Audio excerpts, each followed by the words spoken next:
نبدأ. من 10 سنين فاتوا كان في جندي ماشي كده وسط مدينة متدمرة، بيقابل واحد تاني أكبر منه في السن وبياخده على مكان مليان بالجثث. الواد طبعا بيترعب والفارس الأكبر منه بيقول له: أنت شايف كل الجثث دي؟ اللي قتلهم 7 أشخاص بس، اسمهم الخطايا ال7. لو سمعت بوجودهم في مكان اهرب منه. وفي الوقت الحالي بقى كان في طفل كده شغال في حانة ودنيته تمام. العصير عنده حلو ولكن أكله طعمه مقرف يا صديقي. عنده خنزير كده بيعرف يتكلم شبه البشر اسمه هوك، والخنزير ده بينظف الأرضية من الأكل اللي بيقع. وهو قاعد في حانته مرة بيسمع الزباين وهي بتتكلم عن الخطايا ال7. بيقولوا انهم اشرار قتلوا الفارس المقدس بطريقة وحشية جدا، وهم كلهم وحوش، ولكن اخطرهم هو القائد بتاعهم مليوداس. وعلم على الكلمة ديت علشان هنحتاجها كمان شوية يا صديقي. المهم الكلام كان شادد انتباه صاحب الحانة وكأنه يعرفهم، بس فجأة بيدخل عليهم واحد شكله مرعوب من حاجة بره. بيقول لهم في فارس بدرع حديدي ماشي يتكلم عن الخطايا ال7 وشكله منهم، بس الناس ما بتصدقوش وبيقولوا انهم مختفيين من 10 سنين وزمانهم ماتوا اصلا. ولكن هوب فجأة باب الحانة بيتفتح، الفارس قدامهم. الناس اللي في الحانة كلهم خافوا وطلعوا يجروا براها، الا الولد ده راح على الفارس وقال له: انت عاوز مين؟ لسه ما كملش الكلمة وبيلاقي واقع على الارض والقناع بتاعه بيتشال، وبيطلع لنا القمر دي شكلها تلعب ولا ايه يا صديقي؟ بياخدها صاحب الحانة وبيعالجها وبعدها بيجيب لها اكل، وكالعادة كان وحش جدا. ولكن البنت كانت بتعيط علشان اخيرا حد اكلها. بيسألها الواد ده: انت بتدوري على مين وليه كنت لابسه كده؟ بتقول له: انا بدور على الخطايا ال7. ولسه هتكمل واذا بباب الحانة بيخبط. جنود من المدينة جايين علشان يقبضوا على الفارس الحديدي. صاحب الحانة بيطلع لهم وبيخلي هوك يلبس الدرع ويمثل كأنه الفارس، ولكن الخدعة ما بتمشيش عليهم. لسه ما كملوش الكلام والبنت بتطلع من الحانة وبتبدأ تجري على الغابة. الجنود لما بتشوفها بتجري وراها وبتبدأ تلاحقها، بس وفجأة هوك من وراهم بيضربهم واحد ورا التاني وبيوقع الاخير من على الجرف ويبعده. جامد يا هوك والله. صاحب الحانة كمان كان لحق البنت وما خلاهاش تقع. سألها بعدها وبيقول لها: انت ليه بتدوري على الخطايا ال7؟ البنت بتقول له: الفرسان المقدسين هجموا على الملك من فترة، ولو حد يعرف يقف قصاد الفرسان فهم الخطايا ال7 مش اكتر. الواد بيقول لها: بس الناس بتقول عليهم اشرار وممكن يقتلوكي. البنت بتقول له: استحالة يكونوا كده، ابويا دايما كان بيحكي لي عنهم وانا متأكدة انهم الضحية مش اكتر. ولسه ما كملتش الكلام وهوب واحد بالسيف بتاعه بيشق المكان اللي هم فيه وبيقعوا تحت، واتضح ان ده فارس مقدس جاي هنا علشان يتخلص من الفارس الحديدي. بس انت متخيل انهم هيموتوا وخلاص يا صديقي؟ لا والله. صاحب الحانة بيلحقهم كلهم، بينقذ الجندي اللي كان واقع قبل كده. الفارس اتصدم منه، بيبص بعد كده عليهم علشان يعرف مين الخطير فيهم. بيلاحظ الحلق بتاع البنت وبيعرف انها الاميرة اليزابيث. ده يوم سعدي، اجهزي علشان هتموتي. البنت بتطلع تجري والفارس بيهجم عليها بكل قوته، بس الواد بيلحقها. اليزابيث بعدها بتقرر تسلم نفسها علشان صاحب الحانة يهرب، بس الفارس بيضربها تاني لولا ان الولد بيلحقها. البنت هنا ما قدرتش تستحمل وبدأت تعيط. بتقول له: انا طلعت علشان ادور على الخطايا ال7 وعمري ما خرجت في رحلة قبل كده لوحدي. لبست درع كبير عليا علشان اخفي هويتي. كل الناس كانت بتعاملني وحش الا انت، بالرغم من ده كله بتحاول تحميني، وانا حتى لسه معرفش اسمك. الواد بيقول لها: مليوداس ده اسمي. البنت اتصدمت، مستحيل يكون بجد. الجندي اللي مليوداس كان لحقه كان فاق في الوقت ده، وبيقول لي اللي معاه: ما تعصبوهوش، انا شفت الرمز على كتفه، ده اخطر واحد فيهم. وهوبا الفارس ضرب ضربه وهو اللي اتعور في الاخر. بيقول: ازاي كده؟ انا متاكد اني ضربته بقوه. بيدقق النظر في مليوداس وبيعرف حقيقته. بيقول: ازاي كده؟ انت شكلك ما اتغيرش من 10 سنين. مليوداس قال له: اخيرا عرفتني. وهوب ضربه ضربه كسرت عظمه وطيرته في السماء. اللي بعده يا هناه يا سعده، خطيئة الغضب مليوداس قائد الخطايا ال7 تم التاكيد بوجوده. وتاني يوم بقى بتكون اليزابيث فرحانه جدا علشان اخيرا لقت حد من الخطايا ال7. بتفتكر الماضي بتاعها لما الحراس هجموا على الملك علشان يحبسوه. بتفتكر كمان الملك وهو بيقول لها تهرب وتدور على الخطايا علشان هم اللي هيقدروا يلحقوا المملكه، وكانت في قمه الحزن وقتها. بس بعدها مليوداس بينده لها، بيجيب لها هدوم جديده وبيخليها تلبسها. بياخدها بعدها على مدينه برنيا واللي فيها افضل الاعشاب لعمل العصير، وطبعا الاعشاب ديت بتنمو على اطفاف الانهار المليئه بالماء العذب. بيروحوا فعلا هناك ولكن الانهار بتكون جافه نهائي، مفيش فيها قطره ميه واحده. بيشوفوا هناك كده ناس متجمعه وبيروحوا عليهم، وبيعرفوا ان في فارس مقدس حط السيف بتاعه في المدينه علشان العصير بتاعهم ما عجبهوش، ونتيجه لكده السيف ده بيمنع تدفق اي مياه في الانهار او اي حاجه. كل المدنيين في الوقت ده كانوا متجمعين علشان يرفعوا السيف بس ما حدش قادر يحركه. بس في اللحظه ديت ولد صغير كده بيدخل عليهم واسمه ميدو بالمناسبه، والظاهر انه كان سبب المشكله مع الفارس، وده اللي خلى اهل القريه كلهم متعصبين منه وبداوا يضربوه بالحجاره. ولكن مليودس بياخد الواد بعيد وبيدخله الحانه. اليزابيث في الوقت ده هي كمان بتقف مع العمده وبتساله عن اللي حصل. وفي الوقت ده كان مليودس عمل اكل لميدو وبيساله هو ليه اهل القريه عملوا كده. وبيعرف ان لما الفارس قال على عصير القريه وحش ميدو اتعصب منه وحط له حشره جوه العصير بتاعه، ونتيجه لافعاله الفارس عمل اللي عمله. مليودس فهم الوضع وقال له تمام. اليزابيث بتيجي هي كمان بعدها وبتخليه يحكي لها على حكايته. ميدو بيقول لها انا كنت عايش حياتي مع ابويا وامي وكنت فرحان جدا، بس بسبب هجوم احد الوحوش علينا ابويا وامي ماتوا.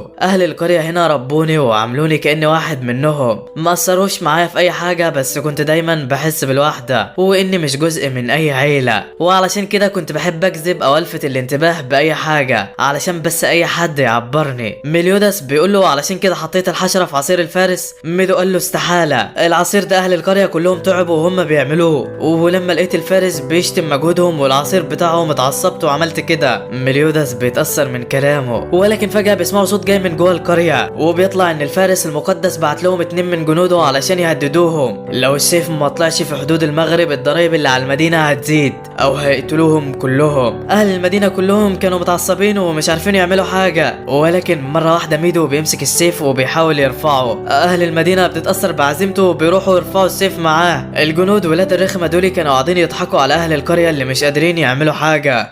بس انت متخيل ان مليودس هيسكت بعد كل ده يا صديقي؟ لا والله، مليودس بيتقدم زي الاسد وبيشيل السيف بايد واحده. اهل القريه كلهم اتصدموا من اللي حصل. الانهار رجعت تاني والكل بقى في قمه السعاده. بالليل بقى الكل بيروح علشان يحتفلوا ويشربوا عصير من القريه، بس الفارس ده جنوده بتجيله وبتقول له على اللي حصل وان في شخص قدر يطلع السيف بتاعك وشكله عيل صغير. الفارس بيقول لهم تمام وبياخد رمحه وبيطلع بيه على بره. وبالمناسبه الفارس ده اسمه غل. بيقول للي جنبه قول لي على المسافه واتجاه القريه بتاعتهم بالظبط. بيقول له فعلا، وغل بيقول له تمام وبيحدف الرمح بكل قوته. مليودس بيحس بالرمح وهو داخل عليهم، بيطلع علشان يستناه بره. اليزابيث هي كمان بتكون بره، بتكون حاسه انها تقيله على مليودس ومش عارفه تساعده باي حاجه، بس الواد بيقول لها ما تقلقيش كله تمام واهم حاجه صحتك، وكان مشغول في الرمح اصلا. اليزابيث لسه هتفرح وبتلاقيه بيمسك الرمح بكل قوته. الرمح بياخده وبيرجع لورا وبيكسر كذا بيت في طريقه، ولكن مليودس بيلف جسمه وبيقدر يمسكه. بيجمع كل قوته وهوب بيرجع الرمح للفارس تاني. الفارس بيحس بيه، ولكن ده مليودس يابا هد المكان بتاعه وجرحه في وشه. غيل بعدها بيتاكد ان ده هو فعلا قائد الخطايا وبيستعد بعد كده للهجوم عليه وقتله. بس مليودس بيقرر بعدها انه يمشي من القريه علشان اهلها ما يتعرضوش للاذى بسببه. بيحدد وجهته على غابه الاحلام، واللي شاكك ان في حد هناك من الخطايا وشكلها هتولع يا صديقي. تاني يوم بقى غيل بيروح على القرية علشان يقتل مليودس، ولكن ما بيكونش هناك. بيسأل الناس اللي في القرية وبيعرف ان هو راح ناحية غابة الأحلام، فبيقرر يروح وراه ويخلص عليه. وفي الوقت ده مليودس وإليزابيث وهوك بيكونوا وصلوا على الغابة بتكون مليانة ضباب ومش عارفين هما ماشيين فين أصلا. بعد شوية بيسمعوا صوت حد بيكلمهم وبيقول لهم يطلعوا بره الغابة. لسه ما لحقوش يسمعوا بيلاقي خنازير كتيرة من هوك جنبه. الكل بيتصدم، بس مليودس بيخلص عليهم في لمح البصر وبيضرب هوك معاهم. بيطلع اشكال تانية من اليزابيث وبتحاول تخوفهم، بس مليودس بيتعرف عليهم وبيضربهم كلهم في ثواني. وما تسألنيش هو عارف الحقيقية ازاي يا صديقي. المهم الوحوش بترجع لشكلها الحقيقي وبتطلع تجري على بنت نايمة في الغابة، بتقول لها الحقي في فارس مقدس قدر يهزمنا. البنت بتصحى وبتتعصب،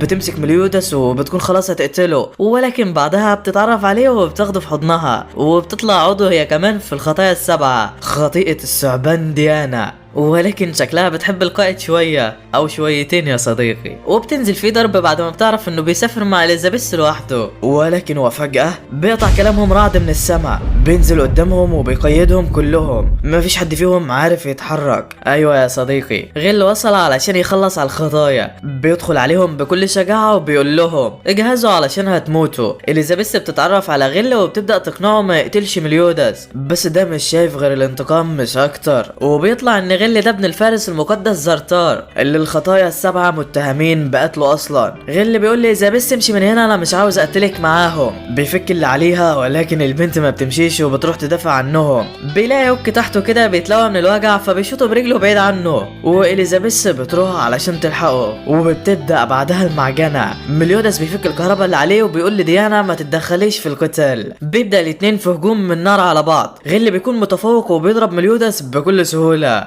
مليوداس بيحاول يفادي الضربات بس الواد سريع جدا ومش ملاحق على تحركاته. مليوداس بيقع على الارض وبيجي علشان يقوم تاني، بيسمع غل من وراه بيقول له انا دلوقتي اقوى من الخطايا السبعه كلهم، وبيديله واحده بتوقعه على الارض غرقان في دمه. مليوداس شكله في لحظاته الاخيره يا صديقي بيسال غل على مكان باقي الخطايا وبيقول له على مكان 2 منهم، مفكر انه كده بيحقق له امنيته الاخيره قبل ما يموت يعني.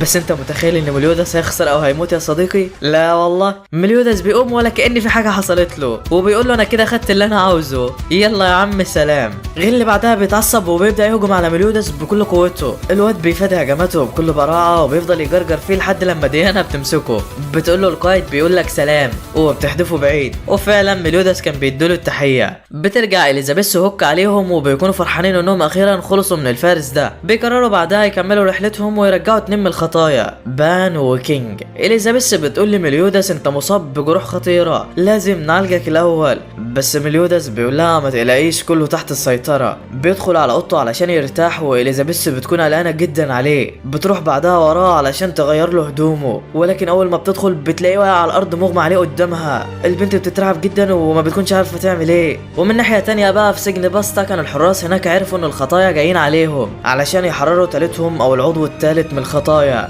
جمعوا اكبر عدد من الفرسان المقدسين وجهزوا علشان يقتلوهم. ومن جانب تاني ديانا بتكون شايله مليوداس وبتدور على اي دكتور علشان يعالجه، بس للاسف كل اللي بيشوفها بيخاف من حجمها وبيطلع يجري. اليزابيث وهوك بيطلبوا منها تقعد مكانها وهم هيجيبوا الدكتور لحد هنا. ديانا بتضطر انها توافق وبتقتنع بكلامهم. واحده من الفرسان المقدسين كانت بتراقبهم وبتقرر تهجم عليهم في الوقت ده. اليزابيث بتجيب الدكتور فعلا وبيبدا يدي العلاج لمليوداس. البنت كانت حزينه جدا عليه وبتحاول تعالجه باي طريقه. ديانا هي كمان بتكون قاعده ومش عارفه تعمل حاجه، بتقرر تروح لسجن باستا وتحرر بان لوحدها. اليزابيث بتجري عليها علشان تمنعها، بس ديانا بتقول لها ارجعي انت وخدي بالك من القائد، انت صغيره وهتعرفي تدخلي البيت بكل سهوله، انما انا مستحيل اقدر اعمل كده. ديانا بعدها بتعيط اكتر وبتقول لي اليزابيث انا كنت ماشيه في مره شويه من البشر اتجمعوا عليا علشان يضربوني، كنت متعصبه منهم وهضربهم، بس مليوداس اتدخل وضربهم هو بدالي. سالني بعدها اذا كنت خايفه منهم ولا لا، اتصدمت منه علشان دي كانت اول مره احس ان في حد خايف عليا. انا عارفه ان مشاعري مستحيله، بس انا كل اللي اقدر اعمله دلوقتي ان اقاتل علشانه، ارجعي انت بقى وخدي بالك منه. وكانت بتقول لي يا ريتني ابقى صغيره في بالها. ولسه هتمشي يا صديقي وبتلاقي عاصفه من الحشرات داخله على المدينه، الكل بيترعب وشكل الفرسان بداوا في الهجوم عليهم. اليزابيث وهوك بيروحوا يستخبوا منهم وديانا بتكون خايفه من الحشرات جدا، بس انت متخيل انهم هيستسلموا يا صديقي؟ لا والله، ديانا بتجمع قوتها وبتضرب ضربه بتخلص على كل الحشرات مره واحده. جامده يا بنت والله. اليزابيث بتقرر ترجع على مليوداس بعدها وديانا بتتجه الى السجن لوحدها وشكلها هتولع ولا ايه يا صديقي؟ اليزابيث كانت واقفه كده عند مليوداس وبتشوف ماله. الدكتور بيقول لها هو مش هيقوم، هو مات دلوقتي. البنت ما بتكونش فاهمه وبتقول له مات ازاي؟ هو انت مش كنت بتعالجه؟ الدكتور قال لها انا اديته سم ممزوج بسم تاني علشان يقتله. البنت اتصدمت مش قادره تتكلم. بتسمع صوت بعدها بيكلم الدكتور وبيقول له عاش عليك وفرت علينا عناء مقاتلته. اليزابيث بتقول له انت مين؟ فبيطلع لها من جنبها وده فارس مقدس جاي يقتلهم. وفي نفس الوقت ده كان الحراس اللي واقفين على الزنزانه بيتكلموا عن الخطايا اللي جايين يحرروا السجين ده. بيسمعهم وهم بيتكلموا وبيكسر الحاجز برجل واحده، بيقول لهم سمعتكم بتتكلموا عن موضوع مهم، فقلت اتمشى شويه. الحراس بتتصدم وما بتكونش مصدقه انه بيتحرك اصلا. واحده من الحراس بتسمع الدوشه وبتدخل عليهم بكل شجاعه، بتقول له الحراس بلغوا الفرسان بالاتي، في سجين قاوم فاضطرت جيريكو انها تقتله. انت ايه الثقه ديت يا بنتي؟ الحراس قالوا لها تمام وراحوا على الفرسان. البنت تهجم على السجين بكل قوتها وهوب مره واحده بيفادي كل ضرباتها وبيخليها تقص له شعره. بيقول لها عاش عليك والله، تنفعي حلاقه برضه يا ابن اللعيبه. وبالمناسبه يا صديقي ده العضو الثالث من الخطايا، خطيئه الثعلب بان. ومن جانب تاني كان الفارس المقدس عند اليزابيث بيحاول يسرق سيف مليوداس، حط ايده عليه ولكن مليوداس مش راضي يسيبه. بعدها بيظهر فلاش باك لمليوداس هو وبان قبل كده لما حاول انه ياخد السيف بتاع القائد بالعافيه، فتعصب منه وعمل له الجرح ده في وشه. وشكل السيف ده مهم جدا بالنسبه له يا صديقي. نرجع بقى للحاضر لما الفارس المقدس اخده منه بالعافيه، لسه ملحقش يفرح بيلاقي مليوداس واقف وماسكه منه. الفارس اتصدم حاول ياخده تاني ولكن هوب هاله شيطانيه تحيط بمليوداس والملك المكان كله. عينين الواد اتغيرت وخلت الفارس يترعب وطلع يجري منه. اليزابيث كانت قلقانه من اللي بيحصل وسالته اذا كان هو مليودس اللي عارفينه ولا لا، فقال لها ما تقلقيش انا زي ما انا، وبقوا في قمه السعاده. بيسالها بعد كده على اللي بيحصل هنا وبتبدا تحكي له على كل حاجه، عرفته بكل اللي بيحصل وان ديانا راحت علشان تحرر بان لوحدها. مليودس قال لها تمام وطلعوا يلحقوا الفارس، وباستخدام انف هوك الخارق قدروا يحددوا مكانه بسهوله. جهزوا علشان المواجهه. مليودس قال له انت هتقول لي مين اللي بعتك عشان تسرق السيف ولا اقتلك دلوقتي؟ الفارس اتصدم، رفع ايده مستسلم لمليودس، لسه هيستسلم وبيلاقي مليودس بيصد الخنجرين بتوعه، واللي اتضح ان الفارس ده رماهم وقت ما رفع ايده علشان يعمل نفسه مستسلم. ده شكله مش سهل وغدار يا صديقي. الدكتور هو كمان بيجي في الوقت ده وبيقول للفارس انا سممت الولد زي ما قلت لي، ارجوك بقى حرر بنتي وما تاذيهاش. ولكن لسه ما كملش واذا بالفارس اختفى من مكانه وبقى وراه. شق جسمه بيقول للطبيب بعدها هخلي بنتك تحصلك قريب ما تقلقش. ميلودس بدا يقلق واخد اليزابيث وطلعوا علشان يجروا. الفارس كان كل شويه بيختفي وبيظهر لهم من مكان تاني ومحدش عارف ايه اللي بيحصل. هوك وهو ماشي كان بيقول لميلودس مع انه بيختفي لسه ريحته موجوده، وده معناه ان هو ما بينتقلش بشكل آني، ده مجرد بيختفي. وعلشان كده ميلودس بياخد هوك واليزابيث على بيت مهجور كده. بيستنوا الفارس هناك وميلودس بيعمل فخ قدام الباب بيستناه يجي، وفعلا الفارس بيظهر من وراه لسه هيضربه وهوبا بيقع في الفخ اللي عمله. يا ابن اللعيبه. ميلودس بيقول له قدرتك هي الاختفاء صح، وده معناه انك ما تعرفش تدخل غير من الباب بس، وانت كده خسرت يا معلم. انا هاخد راحتي بقى وانا بضربك علشان اليزابيث مش جنبي. ميلودس ضربه ضربه طلعته بره المكان كله. راح بعدها عليه علشان يساله مين اللي بعته، ولكن اليزابيث بتشد انتباهه فالفارس بيهرب. بعدها اليزابيث بتكون حزينه جدا وبتروح على الدكتور اللي خلاص في لحظاته الاخيره. الدكتور بيترجى اليزابيث انها تساعد بنته وفعلا بتوافق. بعدها اليزابيث بدات تعيط جامد، بتقول كل ده بسببي، لو انا ما كنتش جيت هنا ما كانش حصل كده ولا حد مات. انا حاسه اني عباره عن النحس كل لما اروح في مكان حد يتاذى بسببي. وقتها ميلودس بيتعصب منها ويقول لها انا مش شايف انك نحس ولا حاجه، انا شايف ان كل اللي بيحصل ده ضروري لتحقيق الغايه النهائيه، واللي هي اننا نلحق الملك وننقذ شعبه. انا وافقت اساعدك علشان عزيمتك اللي شفتها قبل كده، واساعدك حتى لو ده معناه موتك. عزيمه قائد الخطايا غير يا جدعان. اليزابيث اتصدمت من الكلام وعرفت انها غلطت لما قالت كده، اعتذرت منه. وبعدين بيكملوا رحلتهم، ولكن شكل الفرسان عارفين طريقهم وبيجهزوا لهم ترحيب من نار يا صديقي. بيطلعوا اخيرا من المدينه علشان يروحوا على سجن بان، ولكن هوب ديانا بتقف قدامهم وشكلها كانت هتقتله، بس ميلودس بيندهلها فبترجع لوعيها تاني. لسه هيكلموها وبتسمع صوت جرس كده وبتدخل في حاله هيجان تاني، بتبدا تضرب في القائد وفي كل اللي قدامها، واتضح ان في فارس بيدخلها في وهم وبيخليها تفكر ميلودس عدو ليها ولازم تقتله. الواد بياخد اليزابيث وهوك وبيجروا علشان يستخبوا ويشوفوا حل للي بيحصل ده، ولكن ديانا وراك ومش هتسيبك. بيقابلوا اتنين من رعاة الغنم وهما بيجروا فبياخدوهم معاهم. اليزابيث بتبدا تعتني بالاتنين دول وميلودس بيطلع علشان يهدي ديانا، ولكن هو فجاه الجرس بيرن تاني وميلودس بيدخل في مجاله الوهمي. بيفتكر ديانا عدو ليه وبيبدا هو كمان يهاجمها. في نفس الاثناء كان بان مسك جيركو وعمل منها بطاطس محمره، سابها في نص الجنود بهدومها الداخليه، وبعدين بدا يتمشى في السجن كله. انت ايه العظمه دي يا ابني؟ وهو ماشي بيشوف واحد من الفرسان وبيهجم عليه، واتضح ان ده هو اللي كان حابس بان قبل كده من 10 سنين. بيمسك حديده كده وبيرشقها في صدر بان وشكلها دي النهايه ولا يا صديقي؟ لسه الفارس هيضحك وبيلاقي بان بيضحك له وبيقول له عاش عليك والله. نرجع بقى للقتال تاني ما بين ميلودس وديانا، واللي كان مشتعل ما بينهم. الاتنين مش عارفين ان هم تحت السيطره وبيقتلوا بكل قوتهم، بس في وقتها اليزابيث بتندى عليهم وتفوقهم. الاتنين بيتصدموا من مكانهم، وفين الفارس اللي كانوا بيواجهوه من شويه؟ لسه ما لحقوش يفوقوا والجرس بيرن تاني. بيرجعوا للهجوم على بعض من تاني. الولد الصغير ده بيترعب وبيرجع يستخبى في اللي معاه، وواحده كمان من الفرسان بتظهر وبتجهز عاصفه من الحشرات علشان تقتلهم. الولد الصغير بيدخل فيها وبيكون خلاص هيموت قدامهم، ولكن اليزابيث بتضحي بجسمها وبتدخل وسط الحشرات تدافع عنه منهم. اخلاق وعزيمه جامده والله. الولد الصغير بيبص لها بعدها بصه احتكار كده وبيقول لها عاش عليك والله، ضحيتي بنفسك علشان تلحقي عيل صغير، بس للاسف تضحيتك راحت على الفاضي. وبيطلع ان ده الفارس المقدس اللي خلاهم يدخلوا في الوهم ده اصلا. يا ابن الخبيثه. اليزابيث بتتحايل عليه يرجعهم لطبيعتهم، ولكن الواد بيضربها من غير رحمه. بتقوم تاني ولكن برضه بيضربها تاني. بيقول لها الفارس كمكافاه ليكي على تحملك الضرب ده عرفك ايه اللي بيدخلهم في الوهم. لسه هيقول لها الجرس ده وما بيلاقيهوش معاه. اليزابيث كانت عارفه واخدته وهي بتنضرب اصلا. الفارس بيتعصب منها جامد وبيكون خلاص هيضربها، بس ميلودس بيمسك ايده بيزقه بعيد عنهم كده وبيروح على البنت وبيقول لها انا خلاص قبلت بعزيمتك وهساعدك بكل قوتي. الفارس بيستغل الفرصه وبيضرب مليودس بكل قوته وبيبعده عنه. بس انت متخيل ان مليودس هيسكت له بعد ما ضرب اليزابيث يا صديقي؟ لا والله،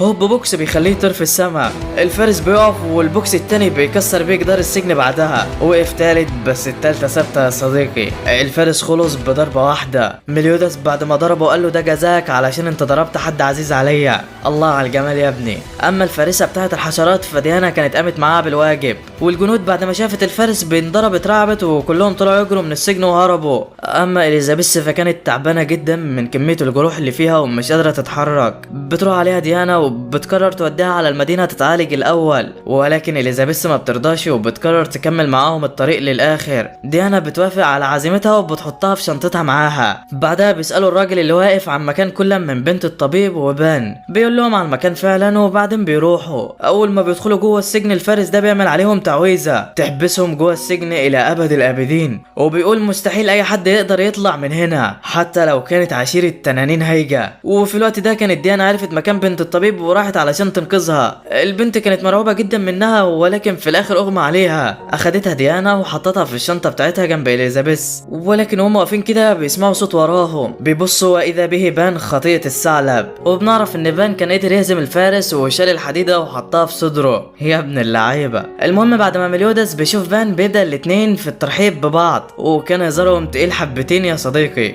او تقيل خالص حرفيا. السجن والحاجز بتاع الفرسان ما قدرش يستحمل واتهد من قوة هزارهم. ده الجمدان ده يا جدعان. الفرسان طبعا وحراس السجن بعد ما شافوا قوتهم خلعوا من المكان كله. بعدها بيرجعوا على المدينة والمفاجأة ان الطبيب بيطلع عايش وما ماتش زي ما هم فاكرين. بيسألوا مليودس عن اللي حصل بس الطبيب بيقول له انا ما عنديش ادنى فكرة انا خفيت ازاي. بعدها بيعزمهم الطبيب على وليمة بمناسبة انهم رجعوا له بنته فبيوافقوا. اليزابيث في الوقت ده كانت اتعالجت ونايمة علشان ترتاح وتحضر الوليمة بالليل.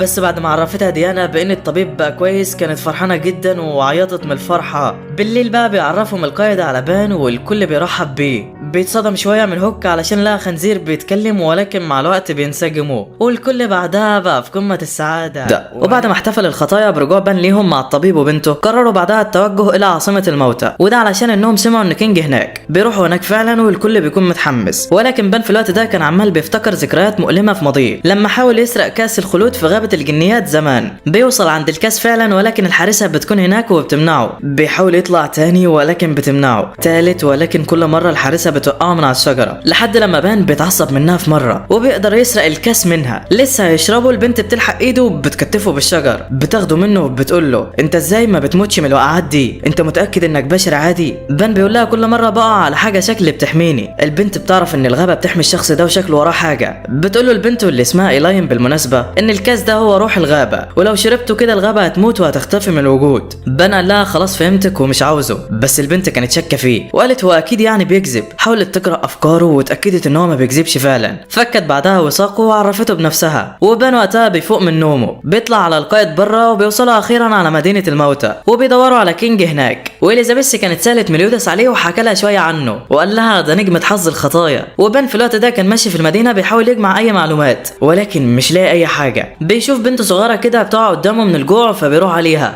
بيفوقها، والظاهر ان البنت دي جعانة جدا وما اكلتش بقالها فترة كبيرة. اخوها وكمان بيشوفها وبيفكر بان خاطفها وبيحاول يحميها. بيرشق البتاعة ديت في بان وبان ما بيتحركش. اخته الصغيرة بتروح عليه بعدها وبتقول له ان بان كان بيعتني بيها مش اكتر. واخوها لما بيعرف غلطه بيعتذر منه على اللي عمله، ولكن هوب فجأة رمح بيخترق جسم بان وبيكون عليه ولد صغير كده. وبالمناسبة ده كينج بقى يا صديقي، بس بان مش عارفه. بان بيقول له انت مين؟ الواد بيقول له مش عارفني يا خطية الثعلب، ولا اناديلك ببان الخالد احسن. انا مش ممكن اسامحك على جريمتك وقتلك لحارسة غابة الجنيات، انت لازم تموت دلوقتي. بان وقتها بيتضايق جدا من كلامه، بيقول للولد اللي جنبه يبعد ويبدا في الهجوم عليه بكل قوته. الاتنين بيكونوا قويين جدا ولكن في الوقت ده مليودس وديانا بيجوا عليهم. بيتعرفوا على كينج وبان ما بيكونش مصدق ان هو ديانا لسه راح تكلم كينج، بتلاقيه بيدير وشه وبيسيبهم ويمشي. بعدها بان بياخد الاطفال الصغيره وبيعمل لهم اكل ما اكلوهوش قبل كده. هوك كان اول مره يشوف اكل حلو يا صديقي، والظاهر ان بان طباخ مفيش كلام. العيال وهي بتاكل كانت فرحانه جدا ومش عارفه هترد الجميل لبان ازاي. بان بيقول لهم قولوا لي ازاي ادخل مدينه الموتى وانا مش عاوز اكتر من كده. مليوداس بيقول له بس احنا لقينا كينج، هندخل نعمل ايه هناك؟ بان بيقول له يا عم استحاله، ده مش كينج. مليوداس بيقول له لا هو. المهم بيقرروا يدخلوها في الاخر. بيسالوا الواد ده على مكانها والواد بيقول لهم هي موجوده في القريه بس مش اي حد هيعرف يدخلها. بان بيقول له بلاش الغاز ولخص في الكلام علشان نفهم. البنت بتقول له ذكرى ثمينه مع شخص ميت هتفتح لك الطريق لعاصمه الموتى. وبالمناسبه الواد اللي عورك ده كان كل يوم بيسال عليها ولكن برضه ما بيعرفش يدخلها. بان بيقول للبنت تمام وبيكون خلاص مقرر يدخلها. وفي الوقت ده كينج كان طاير في الغابه كده ومبسوط جدا وشكله بيحب ديانا قوي يا صديقي. بيفتكر بعدها بان ووشه بيقلب وبيقول ما تسمحوش للخاين ده يخدعكم، وبعدها بيقرر يروح عليهم تاني. وفي الوقت ده كان الكل رايح على المدينه علشان يشوفوا يدخلوا على عاصمه الموتى ازاي. بان بيقف كده وبيفتكر إيلاين وهي بتساله هو كان عاوز كاس الخلود ليه. بان بيقول لها علشان حياتي ملهاش طعم دلوقتي وحاسس ان لو عشت فتره اطول يمكن الاقي حاجه تغير حياتي. إيلاين بتقول له تمام. بان بيفوق من ذكرياته والمكان كله بيتملأ ازهار. الكل ما بيكونش مصدق. عاصفه بتلف حواليهم والمفروض ان دي البوابه اللي هتنقلهم جوه عاصمه الموتى. كينج بياخد باله ان هم يدخلوا وبيجري عليهم وبيدخل في الاعصار هو كمان. بيوصلوا على مكان غريب كده والكل ما بيكونش عارف هم دخلوا ازاي، ولكن فجاه بان بيشوف إيلاين وبيجري عليها. كينج هو كمان بيشوف بان وبيطير عليه علشان يقتله. وفي الوقت ده كان في فارسه وصلت على المكان وعرفت ان الخطايا في عاصمه الموتى.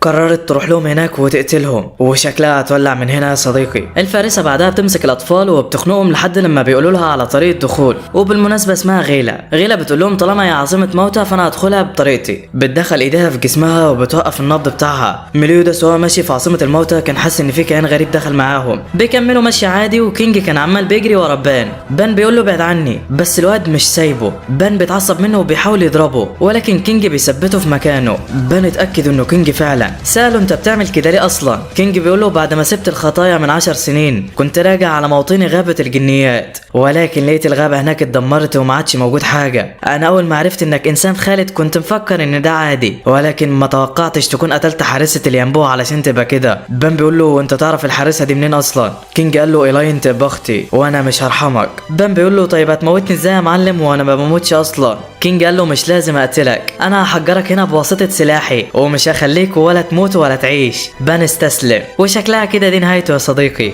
بس انت متخيل ان بان عمل كده؟ لا والله. بعد ما بان وإيلاين اتعرفوا على بعض سمعها مره وهي بتقول يا ريتك كنت جاي علشان تسرقني انا بدل الكاس يا بان. فسمعها بان وقال لها وماله احنا لسه فيها اهو. إيلاين قالت له بس انا عندي مسؤوليات ومش هينفع اسيب الكاس هنا. بان قال لها مش انت قلت انك ليك اخ بعيد؟ انا هرجعه وبعدين اسرقك من هنا. البنت فرحته وكانت في قمه السعاده ولكن مره واحده شيطان بيهجم على الغابه وبيحرق كل الاشجار اللي فيها. إيلاين بتلحق الكاس وبتقول لبان يهرب بسرعه. بان ما بيسمعش الكلام وبيروح على الشيطان علشان يقتله. بيستخدم قوته وبيطلع قلبه بكل سهوله. مفكروا انه كده خلاص قتله ولكن المصيبه ان الشياطين عندها اكتر من قلب يا صديقي. إيلاين بتحاول تلحقه ولكن الاتنين بينضربوا وبيكونوا خلاص هيموتوا. بان بيقول لإيلاين اشربي الكاس ده واهربي بسرعه من هنا ولكن إيلاين بتشربه هو الكاس وبتفضل هي بجروحها بداله. بان بعد ما بيشرب الكاس بترجع له قوته وبيفضل بعدها يضرب في الشيطان لحد لما بيقتله. بيحاول يلحق إيلاين بعدها ولكن كانت خلاص في لحظاتها الاخيره. بتقول له قول انك عاوز تسرقني تاني. لسه هيقولها لها وبيلاقيها ماتت. بان بيتاثر جدا وبيعيط من اللي حصل له. وفي الوقت الحالي بقى كينج كان خلاص بيودع بان وهيمشي. في نفس الوقت ده غيلا كانت وصلت على مكان مليوداس وشكلها ناويه تقتله. مليوداس اول ما بيشوفها بيحس بخطورتها. بيقول له هوك ياخد اليزابيث ويهرب من هنا بسرعه. هوك بيسمع الكلام وبيفضل يجري ويجري لحد لما بيقول المكان هنا حلو وكفايه كده ولكن هوب بيلاقي مليوداس مخبوط فوقه وبيقول له انت لسه هنا امشي في ابعد مكان. هوك بيسمع الكلام وبيمشي فعلا. وديانا غيلا بتطير على صخره كده لولا ان مليوداس بيلحقها. بتوصل لهم البنت بعدها وبتفضل تقول لهم هاتوا اخركم يلا. ديانا اتعصبت بتحاول تقتلها بس البنت ما بيأثرش معاها اي حاجه. مليوداس بيستخدم عليها العاكس الكامل اللي هجمتها بس البنت كانت عارفه وهجمته باقل طاقه ليها وعلشان كده ما اتأثرتش بيه. في نفس الوقت ده بقى كان كينج بيشيل الرمح بتاعه بعيد عن بان. بيودعه بيكون لسه هيمشي بيلاقي نور متجمع كده حوالينه وبيكلمه. كينج اتصدم ده صوت اختي. هي بتكلم بان ليه؟ إيلاين بتبوس بان فالتحجير اللي عليه بيروح. كينج كان واقف كده وبينادي لها بس البنت مش بتعبره فبيعرف انها لسه زعلانه منه علشان ساب مسؤولياته ومشى. بتسأل بان هو جاي هنا ليه فبيقول لها علشان اقول لك جمله واحده في يوم من الايام اتاكدي ان انا هسرقك من هنا. البنت بعدها بتتاثر ودموعها بتملى عينيها. ايه الحلاوه ديت يا ابني وانت رومانسي كده من امتى؟ بان بيسيبها ويمشي وكينج بيقع على الارض من الصدمه. بيقول لها هو ازاي كده مش هو اللي قتلك؟ إيلاين بتحكي له على كل حاجه وبتقول له انه بان عوضها عن كل الفتره اللي عاشتها وحيده في اسبوع واحد وهو استفزك في الكلام بعد ما عرف انك اخويا علشان تضربه. بن طيب مش زي اللي في دماغك، انا عاوزاك تكون جنبه وتساعده. هو في الوقت ده اليزابيث وهوك بيوصلوا على مكان كينج وبيحكوا له على اللي بيحصل. اليزابيث بتقول له ان في فارسه مقدسه هناك بتضربهم كلهم ومحدش قادر عليها. كينج كان واقف محتار ومش عارف هيعمل ايه معاها. بن في الوقت ده بيوصل على مكانهم، بيحاول بعدها يضرب البنت ولكن برضه ما بتتاثرش وشكل محدش قادر عليها. البنت بعدها بتجمعهم كلهم وبتضربهم، بترشق السيف ده في رقبه بان ومفكره كده ان محدش قدها يعني، ولكن هوب فجاه رمح بيخترق بان وبيضربها. ايوه الاسطوره كينج وصل. بان بيقول لكينج ايه اللي بتعمله ده؟ كينج قال له انا جاي علشان انقذك. غيلا في الوقت ده كانت بتقف من الخبطه وبتستعد علشان تخلص على كينج وتقتله، بتقول له جاهز علشان هتموت. بتضربه ولكن بيصد ضرباتها كلها بالرمح بتاعه، وده بقى رمح اسطوري اسمه شاستفور. البنت بعدها انبهرت منه وقالت له حلو كده المواجهه، يلا بقى تعالوا انتم الاربعه عليا. بس كينج بيقول لها لا انا لوحدي كفايه. ومليودس وبان اكدوا على كلامه وقعدوا علشان ما يقتلوش معاه. البنت بعدها بتتعصب وبتكون خلاص هتهجم على كينج، ولكن الرمح بتاعه في اقل من ثانيه كان طار عليها وعورها في وشها. البنت لسه ما لحقتش تتكلم وبتلاقي هجمات عليها من كل اتجاه. وعلى وضعك يا كينج يا جامد. وبيتضح ان كينج ده هو ملك غابه الجنيات وعنده قوه مهوله يا صديقي. المهم غيلا بتتعصب جدا منه، بتطلع على مكان عالي وبتجمع طاقه كبيره جدا علشان تخلص على كينج هو وفرقته، وبتكون خلاص هتقتلهم. بس انت متخيل ان كينج هيسكت لها يا صديقي؟ قولها معايا. لا والله الرمح بيغير شكله وبيكون رماح كتيره صغيره بتصد هجمات غيلا كلها وبتتجمع فوقها علشان تكسرها. وعلى وضعك تاني يا كينج يا جامد. وبعدها الكل بيكون مفكرها خلاص ماتت، ولكن غيلا بتقوم مره واحده وبتطير على كينج علشان تقتله. ولكن انت متخيل ان ميلودس هيسيبها يا صديقي؟ لا والله بيصد ضربتها وبيطيرها في السماء. غيلا بعدها بتختفي من عاصمه الموتى، واليزابيث هي كمان بتوصل عليهم وبيبدا جسمهم يختفي من المكان كله، وده علشان بان كان خلص اللي هو عاوزه. بيجيله بعدها الطفلين اللي اكلهم قبل كده وبيطلعوا هم من عاصمه الموتى اصلا، بيشكروها على اكله بعدين بيودعوه. إيلاين هي كمان بتودعه. الكل كان في قمه السعاده. بعد ما بيرجعوا بقى من عاصمه الموتى بيلاقوا غيلا قدامهم واقفه كده ما بتتحركش، والواضح انها كانت وقفت نبضات قلبها علشان تعرف تروح هناك وما دخلتش بذكرى زيهم. بان بيفكر يقتلها وكينج بيفكر يحجرها، بس مليودس بيقول لهم سيبوا الموضوع ده عليا. هو بالفعل بعد شويه القائد بتاع غيلا بيروح عليها بيلاقيها مربوطه كده ومليودس مبدل وشها، والواضح انه فاكر الموضوع لعبه باين. المهم الخطايا بيكونوا متجمعين بعدها وقاعدين يحتفلوا برجوع كينج ليهم. بيسالوا كينج بعدها عن اليزابيث وهي ليه معاهم. مليودس بيعرفوا بيها وانها الاميره الثالثه للبلاد. كينج بيتصدم، بيكبر نفسه على اساس انه راجل كبير وكده. البنت بتقول له خليك على طبيعتك يا عم، وفعلا بيرجع على طبيعته. بعدها اليزابيث بتقول له انت جامد كده ازاي؟ انت هزمت عدو معرفش مليودس وبان وديانا يهزموه مع بعض. كينج بيقول لها انا عارف اني قوي، بس الثلاثه دول لو معاهم السلاح الامبراطوري بتاعهم كانوا هزموها بكل سهوله. بيسالهم بعدها كينج على مكان سلاحهم. ديانا بتقول له انا ضيعته، وبان بيقول له اتسرق مني، ومليودس بيقول له انا بعته. الواد اتصدم ومش عاوز اسمعك صدمته يا صديقي. المهم في الوقت ده بقى كان في شويه من المتمردين بيحاولوا يغزوا المملكه، ولكن غيلي بينزل عليهم وبيبدا يفرتك فيهم واحد ورا التاني. وكان معاه فارس مقدس كده قوي هو كمان واسمه هاوزر بالمناسبه، وهو شكله جامد اخر حاجه. المهم في الوقت ده في المملكه كان اقوى اتنين من الفرسان مجمعين كل الفرسان الصغيرين وبيديلهم نصايح للحرب اللي هتحصل. اللي على الشمال ده اسمه هندريكسن وقوته مهوله يا صديقي،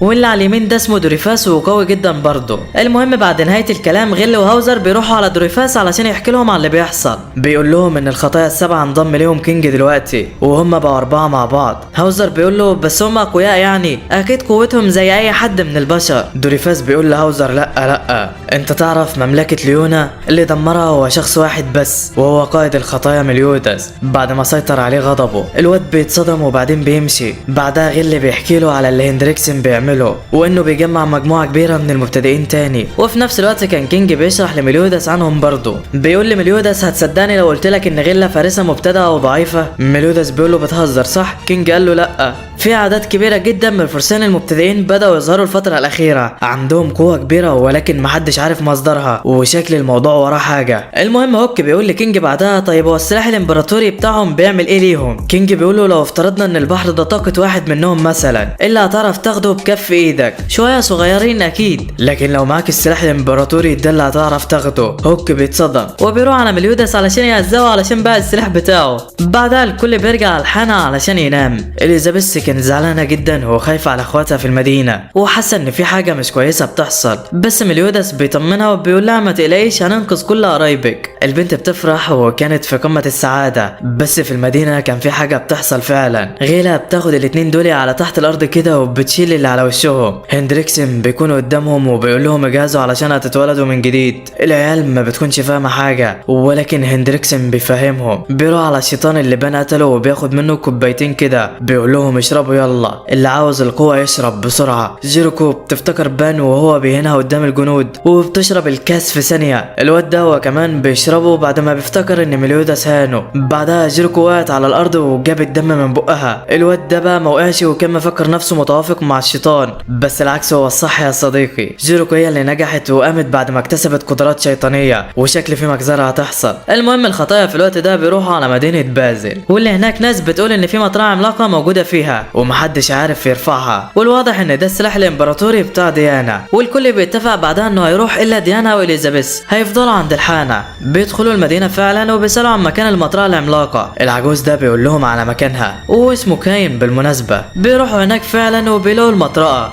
بس علشان تاخدها لازم تفوز في مسابقة بازل السنوية، واللي هي مباريات ضرب يا صديقي. مليوداس وبان عجبتهم الفكرة واشتركوا هما الثلاثة. هاوزر هو كمان كان مشارك وشكل الدنيا هتولع. بعدها بيجمعهم الحكم كلهم على الحلبة وبيقول لهم الآتي: ده اختبار التصفيات ما بينكم، اضربوا بعض، هزروا مع بعض. المهم اخر 8 هيفضلوا على الحلبة هم اللي هينتقلوا للمرحلة الثانية، وده كله من غير سلاح. وبالفعل بيبدأ المتسابقين في القتال واخراج المنافسين من الحلبة. بان ما كانش شاغل دماغه بالضعفاء واللي بينضربوا بكل سهولة، وكان في بنت كده مخبيه وشها ونازله ضرب في الكل وشكلها اسطوره يا صديقي. المهم بتخلص المرحله الاولى بعد ما بتباع ال8 دول على الحلبة، وطبعا كينج كان المفروض خسر، بس بسبب انه فضل طاير اتحسب ضمن ال8. بعدها الحكم بيدخلهم غرفه علشان يعملوا قرعه، واللي هيختار زي التاني هيتنافس معاه. وبالفعل بيختار كل واحد فيهم وبيستنوا النتيجه. بان كان متحمس جدا ومستنى وصوله للنهائي. مليوداس هو كمان كان متحمس، وشكلهم عاوزين يتنافسوا باين. الحكم بعدها بيطلع بالنتيجه ومين هيتنافس مع مين. والمباراه الاولى هتكون غريامور ضد ماترونا، واللي هي البنت الجامده ديت. والمباراه الثانيه هتكون هاوزر ضد المصارع ده. كينج بعد ما سمع اسم هاوزر قلق جدا وعرف انه فارس مقدس. راح قال لبان انت اكيد غيرت اسامينا وانت بتسجلنا صح؟ قال له بان عيب عليك بقى. الحكم كمل كلامه وقال المباراه الثالثه هتكون كاين ضد العجوز. كينج بيضحك بيقول العجوز اسم مين المضحك ده؟ بان بيقول له ده اسمك.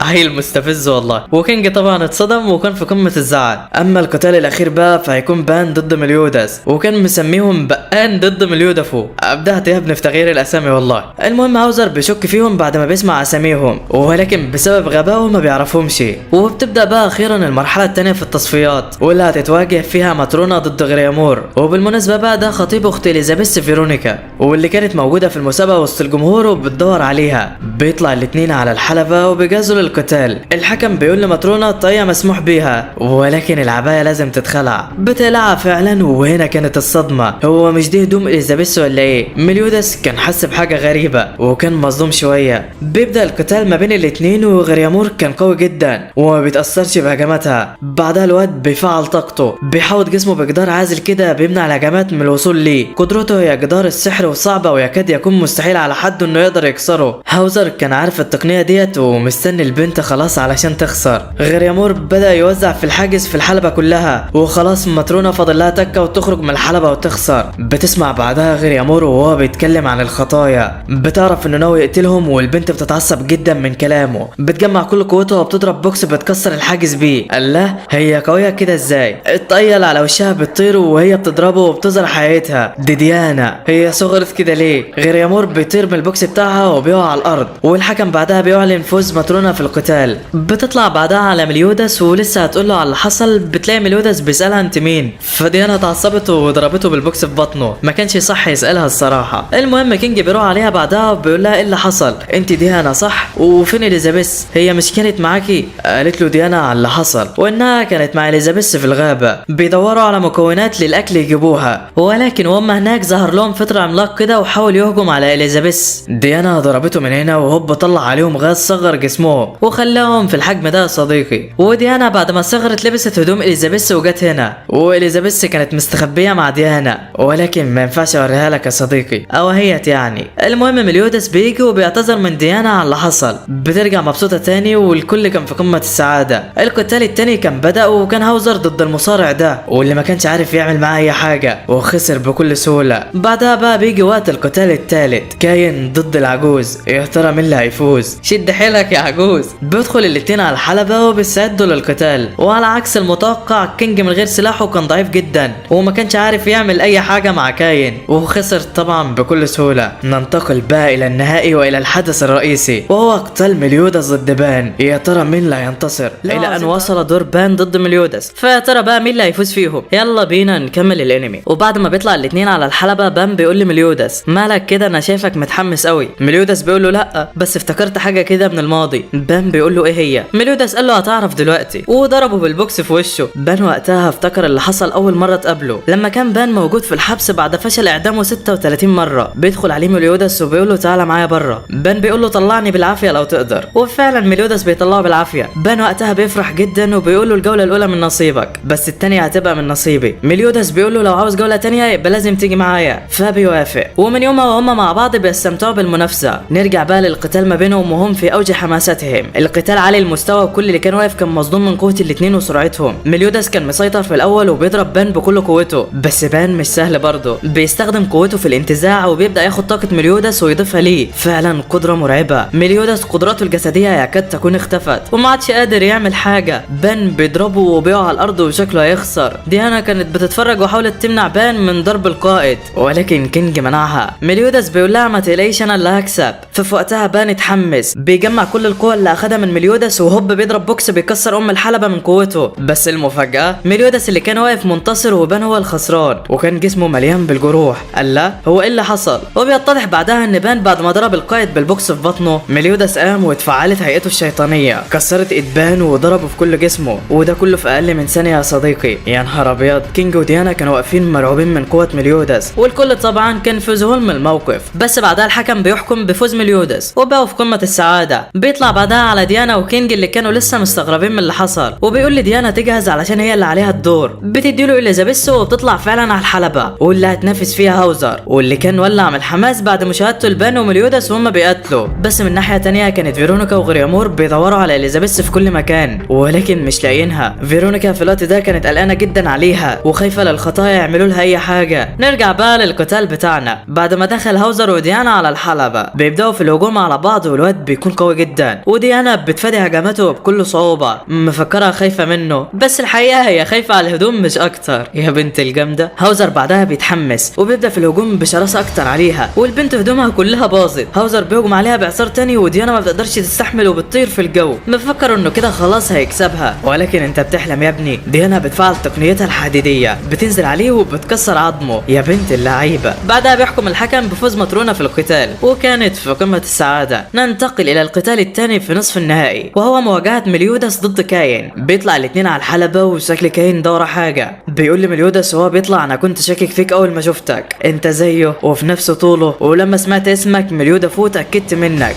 انت ابن مليودس صح؟ مليودس بيقول له لا انا هو. كان بيتصدم وبيقول له ازاي كده؟ المفروض هو عنده 33 سنه دلوقتي. مليودس بيقول له والله انا هو. كان بعدها بيتعصب وبيخلع البتاع اللي عليه وبيقول له لو كنت هو فجهز بقى لمصيرك. مليودس ما كانش فاهم حاجه وبيبدا يصد هجماته. كان بيقول له انت ليه هجمت على بلدك؟ ليه قتلت البنت اللي حبيتها؟ مليودس ما بيعرفش يرد وسايب نفسه ينضرب مش اكتر. ديانا وكينج كانوا قالوا عليه وهو سايب نفسه ينضرب. كان بيجمع قوته وبيضربه ضربه قويه ولكن مره واحده مليودس بيجمع شتات نفسه وبيصدها بالعكس الكامل. بيقول بعدها الكاين انا عملت كل ده علشان احميهم مش اكتر. كاين بعد ما شاف مليودس بيستخدم العكس الكامل اتاكد ان هو فعلا راح عليه بعدها وحضنه وقال له انا ما كنتش مصدق انك هتدمر مملكه ليونا من غير سبب، انا مصدق كل كلماتك قبل شويه. وبيعيط من الفرحه. الحكم بيقول لهم طيب والنزال اللي ما بينكم؟ كاين بيقول له ده خسرت انا. وبنعرف بعدها ان كاين ده كان فارس صغير بيعتز جدا بمليودس وقصه مدينه ليونا دي هنبقى نعرفها بعدين يعني. المهم كده المهرجان اتحسم وسلاح ديانا الامبراطوري هيرجع ليها بشكل رسمي. ديانا ومليودس بيطلعوا على الحلبه وبيساعدوا بعدها علشان يتواجهوا. بان كان عارف ان ديانا بتحب القائد ومش هتضربه وعلشان كده راح جاب شويه بنات يمثلوا ان مليودس بيحبهم وخلاها تتعصب على اخرها وتضربه. وكل شويه بتاكد متاكد ان بان ده مش سالك يا صديقي. بس في الوقت ده كان الفرسان المقدسين عارفين ان الخطايا في مدينه بازل، جمعوا 3 من الفرسان المقدسين ورايحين عليهم علشان يقتلوهم، وشكل في مجزره هتحصل دلوقتي يا صديقي. بتكمل ديانا ومليودس القتال بتاعهم، وهاوزر كان مصدوم من اللي شايفه، بيقول في باله هي كانت بتهزر معايا ولا ايه اثناء القتال بتاعنا. بيكمل الاتنين ضرب في بعض بكل شراسه، والجمهور كان بيتفرج، ولكن فجاه الاتنين بيثبتوا في مكانهم وما بيتحركوش. هاوزر هو كمان حس بحد داخل عليهم. بان وكينج بيطلعوا على الحلبه، مليودس بيزعق للجمهور كله، بيفضح نفسه وبيقول للكل انا مليودس قائد الخطايا السبعه، هعطيكم مهله دقيقه واحده تهربوا من هنا، اي حد هيفضل واقف بعدها هيتقتل، يلا امشوا من هنا دلوقتي. وفجاه تعويذه ناريه بتيجي من السماء وبتبدا في تدمير القريه والناس اللي فيها. ايوه الفرسان المقدسين وصلوا للقضاء على مليودس وفرقته. مليودس بيعرف الخطر اللي هم فيه وبيقول اللي معاه تفرقوا بسرعه دلوقتي. هاوزر في الوقت ده كان راح علشان يلحق المدنيين وينقذ اللي يقدر عليه.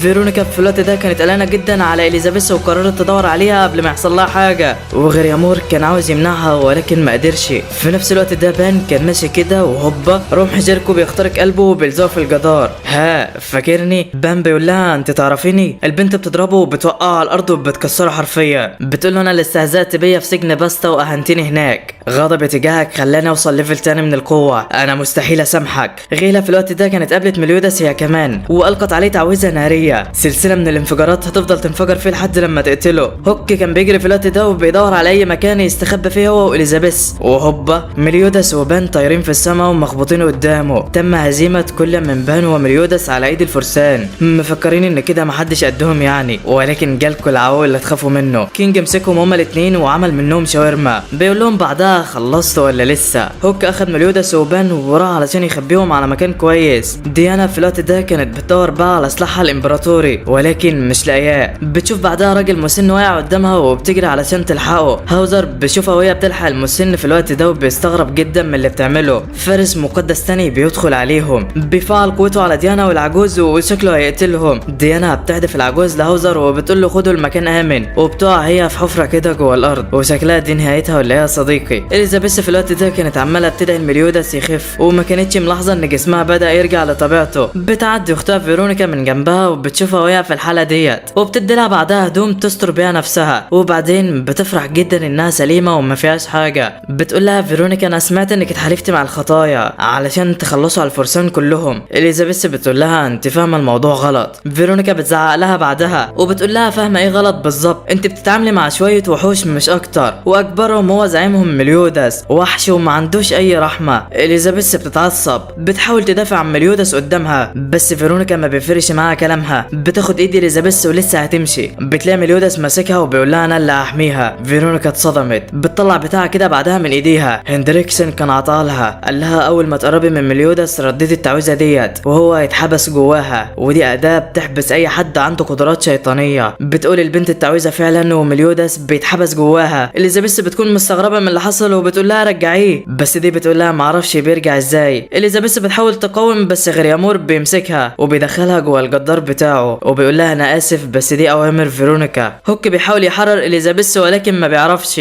بان في الوقت ده بيقوم ويهدد غريامور لو ما فكش البوابه هيقتل حبيبته فيرونيكا، وغريامور بيتسمر وما بيكونش عارف يعمل حاجه. من ناحيه تانية كينج بدا يحس ان طاقه مليودس اختفت وقرر يروح هناك علشان يشوف في ايه. غيلا وجيركو بيحاولوا يمنعوه بس ده غير الكل يابا، بيستخدم الهيئه الرابعه من الرمح الاسطوري بيضربهم بيها، ولكن وفجاه الرمح بيتقسم لنصين والبنات بتختفي. كينج اتصدم، بيبص كده ما بيلاقيش غير الحكم هو اللي واقف، بيفرد نفسه بعدها وبيطلع هو اللي لحق البنات منه. الحكم بعدها بيظهر على حقيقته. الواد بعد ما بيشوفه بيترعب جدا وبتحول لهيئته التانية. بيقول له هيلبرام انت ازاي عايش لسه؟ هيلبرام بيقول له فكك من الماضي دلوقتي انت هتموت. غيلا وجيركو بيسيبوا كينج وبيروحوا على بقيه الخطايا، وشكل الدنيا هتخرب على دماغ الكل ولا ايه يا صديقي؟ كينج بعدها بيحاول يضرب هيلبرام بس ده قوي جدا والواد مش عارف يعمل معاه اي حاجه. بيحاول يضربه برمحه بس بيمسكوا منه وبيضربه. كينج بيحاول يدافع بس كانت اذى جدا وشكلها دي نهايته. من جانب تاني بقى واثناء ما كان بان ماسك فيرونيكا وبيهدد غريامور بيها، بتيجي جيركو من وراه وبتضربه وبتخليه يسيبها. بعدها غيلا بتخلي غريامور يفك الحاجز عن اليزابيث وبتروح عليها، بتقول لها تعالي معايا بهدوء يلا، ولسه هتاخدها وبتلاقي فيرونيكا بتمنعها وبتقول لها هي مش جايه معاكي، اهدافك انت وهندريكسن مالهاش دعوه بيا. غيلا بترفع عليها السلاح وغريامور لما بيشوفها بيحبسهم. اليزابيث بتستغل الفرصه وبتهرب بس فيرونيكا بتلحقها. غيلا بتقول لغريامور خلي بالك على حبيبتك، انا انا نشرت الغام في المكان هنا كله. غريامور اترعب، لسه هينادي على فيرونيكا بيلاقي اليزابيث داست على احدى الالغام وكانت هتموت، بس فيرونيكا ضحت بنفسها واخدت الضربه مكانها. غريامور بعدها بيروح لهم وبيلاقي اليزابيث قاعده بتعيط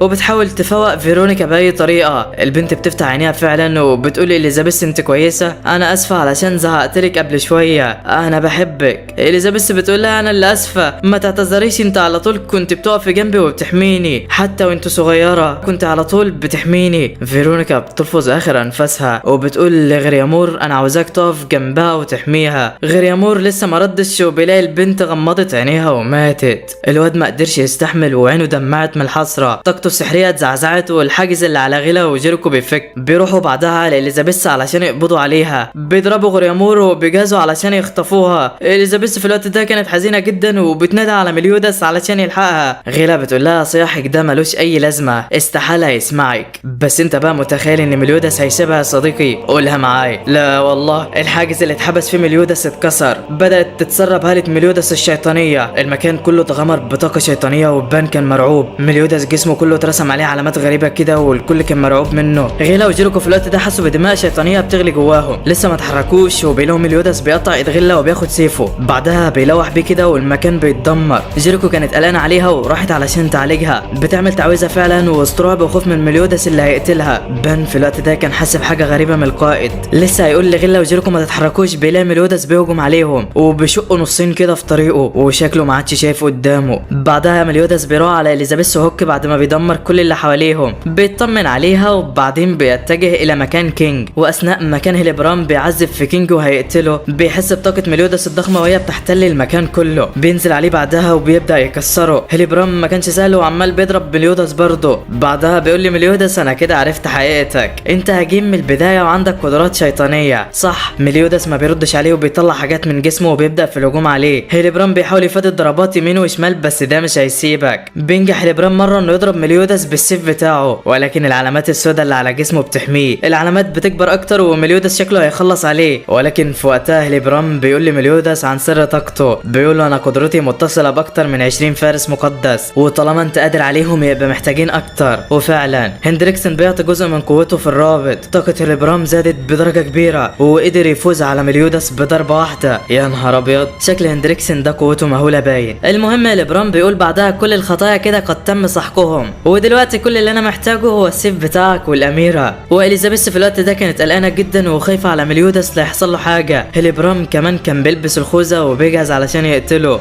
بس في نفس الوقت ده كانت الحانه الام جابت هدوم لديانا وعطتها لها. هاوزر والفارس بيحسوا بيها والكل ما بيكونش مصدق. في نفس الوقت بان بيكون عالج نفسه وبيجري على اليزابيث وبيشيلها، بيقول لها احنا لازم نهرب من المكان هنا بسرعه. اليزابيث بتقول له مليودس، بان بيقول لها مفيش وقت لازم نهرب بسرعه. البنت حاولت تمنعه ولكن ما عرفتش. هيلبرام بيشوفه وهو بيجري وبيقرر يروح وراهم بعد ما يخلص على مليودس الاول، ولكن هوب فجاه ديانا بتظهر من وراه بشكلها الحقيقي، بتروح على مليودس المصاب بعدها وبتشيله وهي في قمه الغضب. هيلبرام بيقول لها انت لسه عايشه؟ ما تقلقيش هقتلك دلوقتي. ديانا بتتكلم بعصبيه وبتقول لهيلبرام انت اللي عملت فيه كده؟ هيلبرام بيقول لها ايوه، وفين المشكله يعني؟ ديانا اتعصبت جامد وقالت له جاهزه علشان هتموت، وهجمت بسلاح امبراطوري بكل قوتها. هندريكسن بيلاحظ قوتها وبيأمر هيلبرام في الانسحاب بسرعه من المكان. ديانا بتجمع قوتها كلها وهوبا عينك ما تشوف النور بعدها المكان كله بدأ يتدمر والارض من تحتهم بتنهار. بان بيقول له هوك حرك حفرك اسرع والا هتموت مع الحطام. واتاري بان كان عارف باللي هيحصل وكان بيهرب من ديانا مش من الفارس يا صديقي. ودي بقى قوه ديانا بعد استخدامها لسلاحها الامبراطوري، حرفيا قوه لا تصدق. الرابط مع هيلبرام بيتقطع بعدها والكل بيكون مفكره مات. بعدها ديانا بتروح على بان وهوك ومعاه القائد، وده طبعا بعد ما استعاد وعيه. بيجري عليه بان وبيديله بوكس كده على الطاير وبيقول له كده احنا دلوقتي متعادلين. بعدها اليزابيث بتروح على مليودس وبتحضنه وبتكون فرحانه جدا انه رجع لها بخير وسلامه. وغريامور في الوقت ده كان استخدم قوته وحمى نفسه من هجوم ديانا. بتروح عليه اليزابيث بعدها وبتلاقيه لسه بيعيط، بتقول له اختي كانت بتحب تلعب جنب النهر دايما، انا عاوزاك تدفنها هناك وانا هرضع الفرسان المقدسين ومش هسامحهم. غريامور بيتصدم منها طبعا ومن القوه اللي هي بينتها، وبعدين بيسيبهم ويمشي. في نفس الوقت هاوزر كان لاحق العجوز والفارس من الهجوم بتاع ديانا، واللي حصل اول ما طلعت انها هزمت الفارس ده بضربه واحده وطلبت من هاوزر يبعدهم لحد ما تعمل هجومها. وهاوزر طبعا سمع كلامها علشان حس انها طيبه ومش شريره زي ما الناس بتقول يعني وكده. المهم اليزابيث في الوقت ده بتسال مليودس عن عن سيفو وبيقول لها اتسرق مني. بصت له كده بعدها وزعلت علشانه، بس مليودس قال لها طالما انت كويسه فانا ما عنديش مشكله وراضي. البنت اتحرجت كده ووشها قلب الوان. في نفس الاثناء هيلبرام بيكون نجح في الفرار من الموت بعد تعرضه لعده اصابات، ولكن في المقابل كان معاه سيف مليودس، واللي اتضح ان هو مش سيف عادي، لا ده مفتاح لاحياء عشيره الشياطين. في نفس الوقت ده بقى في المملكه بينتشر اشاعات موت كل من فيرونيكا وغريامور. هاوزر طبعا ما كانش مصدق بس غيل اكد له، فطبعا الواد اتصدم. المهم بقى في الوقت ده كان بان متعصب جدا، قاعد يتدرب مع كينج والواضح انه قلقان جدا على القائد، وبيقول مستحيل يكون زي الوحش ده، ويقصد الشيطان اللي قتل إيلاين. بيقول بان بعدها القائد وإيلاين هما الاثنين اللي قبلوا بواحد زيي، مستحيل يطلع زيه، وكان في قمه الحزن وقتها. في نفس الوقت مليودس كان قاعد كده وبيفكر في اللي بيحصل، بيقول ما عادش ينفع تساهل في المعارك بعد كده. بيقطع غصن شجره وبيقسم بيها جبل قدامه. الكل طبعا اتصدم من قوته وما كانش مصدق، بس مليودس كان ماشي وشكله هيخرب الدنيا. من ناحيه تانية في القصه كان في شخص ماشي مع واحد بدرع عملاق وشكله واحد من الخطايا. الدرع بتاعه كان اتضرر من هجوم الفرسان على بازل واتقطع حته منه كده. المهم الاتنين دول بيروحوا على الغابه وبيقعدوا هناك مع بعض. الواد ابو شعر اخضر ده مسمي نفسه إيلان وبيعتني بالمدرع، واللي باين عليه غلبان جدا وما بيعرفش يتعامل مع حد غيره. إيلان بيجيب له كتب وبيفضل يقراها له علشان المدرع ده بيحبها. في نفس الاثناء بتوصل اخبار لهيلبرام عن المدرع، وبيشكوا انه واحد من الخطايا ولازم يقتلوه، وعلشان كده هيلبرام بيبعت فرقه زئير الفجر علشان تقتله، والمعروفه انها فرقه من اقوى فرق المملكه. المهم جيريكو بتكون متضايقه جدا علشان مش هتروح هي، بس غيلا بتقول لها احنا لازم نرتاح الاول. بعدها غيلا بترجع على بيتها، بتقابل اخوها الصغير والواضح انها بتحبه جدا وشغاله فارسه اصلا علشانه، ولكن وهي بتعتني بيه شويه من الناس في الشارع بيحدفوا البيت بتاعهم بالطوب، وده علشان ابوهم اتهم بخيانه الفرسان المقدسين وهروبهم من المعركه، واخوها الصغير كان بيتعرض للتنمر منهم دايما. وغيلا طبعا كانت في قمه الحزن عليه. بتنيمه بعدها كده وبيظهر مشاعر الاخوه ما بينهم. بتطلع بعدها على الناس اللي اتنمرت عليه وبتقتلهم كلهم، وبتقول انا هستحمل اي حاجه علشانك، تقصد اخوها يعني. وفي نفس الوقت ده الخطايا بيكونوا وصلوا على مدينه جديده وجهزوا علشان يرتاحوا من معركتهم وكده. بيوزعوا نفسهم في المكان وكل واحد هيعمل الحاجه اللي هتناسبه. اليزابيث هتنزل تشتري الاغراض اللي محتاجينها من المدينه، والرجاله هتروح تصطاد حيوانات من الغابه للاكل وكده. اليزابيث بتغطي وشها فعلا وبتروح مع هوك على المدينه. بتقابل إيلان هناك واللي كان مستخبي وكمان من شويه فرسان معديين كده. بيتعرفوا على بعض وبيقول لها انه بيدور على شريط لازق علشان يغطي بيها درع صاحبه. اليزابيث ما بتعرفش تفيده وبعدين بيمشي. في نفس الوقت ده كان مليودس وكينج وبان بيتنافسوا على مين اللي اصطاد اكتر، والدنيا اخر روقان معاهم. بيسمعوا صوت جاي من جوه الغابه وبيجروا علشان يشوفوا في ايه. اول ما بيوصلوا هناك بيلاقوا جثث مغرقه المكان كله ومحدش قادر يتحرك. مليودس بيشوف واحد في الروح كده وبيساله هو ايه اللي بيحصل.